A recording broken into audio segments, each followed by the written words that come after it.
আসসালামু আলাইকুম, চ্যানেলে সবাইকে স্বাগতম। আশা করি সবাই ভালো আছেন। আজকের তদবির হইছে গিয়া প্রেমিকা বশীকরণ করেন তাবিজ। তো অনেকের প্রেমিকা আছে যে অনেকের প্রেমের প্রস্তাব দিচ্ছেন কিন্তু রাজি হয় না, দেমাক দেখায় বা অন্য কারোর সাথে প্রেম বা হইছে গিয়া প্রেম করছেন কিন্তু এখন এই ব্রেকআপ হয়ে গেছে বা আগের মতো ভালোবাসা নাই, কথাবার্তা হয় না। তো সেরকম প্রেমিকাকে আপনি কীভাবে বশ করবেন বা আপনার আয়ত্তে আনতে পারবেন, আপনার কথা মতো চালাইতে পারবেন তাবিজের সাহায্য, এইটা আমি বলে দিব। তাই প্রথমটা শেষ পর্যন্ত দেখুন, তাহলে নিজেরাই বুঝতে পারবেন এবং করতেও পারবেন কাজটা। তারপরে যদি আমার প্রয়োজন হয় তাহলে যোগাযোগ করবেন সাইটে দেওয়া নাম্বারে। নাম্বারটা হচ্ছে 0170 991 4387। এই নাম্বারে ইমো, হোয়াটসঅ্যাপ বা সরাসরি যোগাযোগ করতে পারবেন যে কোনো কাজ বা যে কোনো পরামর্শের জন্য। তো কার্যকর কাজটা কীভাবে করবেন সে বিষয়ে বলি।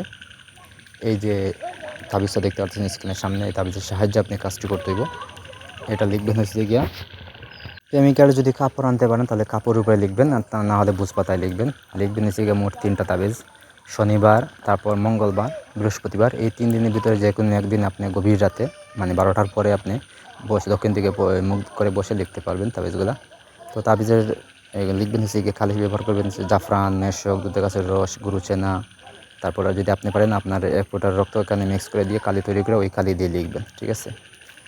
লেখার পরে যে দিবেন হচ্ছে গিয়ে, প্রথমে দিবেন উপরে দিবেন হচ্ছে গিয়ে প্রেমিকার নাম বাম সাইডে, নিচে দিবেন প্রেমিকার বাবার নাম, ডাইন সাইডে দিবেন আপনার নাম যে কাজ করবে বা যার জন্য কাজ করবেন তার নাম, নিচে দিবেন তার মায়ের নাম দিবেন, ঠিক আছে? দিয়ে আপনারা লিখবেন। এটা দেখে দেখেও লিখতে পারবেন, সমস্যা নাই, কোনো বাধা নিষেধ নেই। আর যদি পারেন তাহলে আপনি মুখস্থ করে নিলেন বা চোখ বুলিয়ে নিলেন, নিয়ে তারপর লিখলেন, সেটাও করতে পারবেন। তো লিখে হয়ে গেলে আপনি করবেন কি, তাবিজগুলো সুন্দর করে বাঁধবেন। বাঁধার সময় আপনার সামান্য বীর্য দিবেন, সামান্য দিবেন মানে 1 ফোঁটা।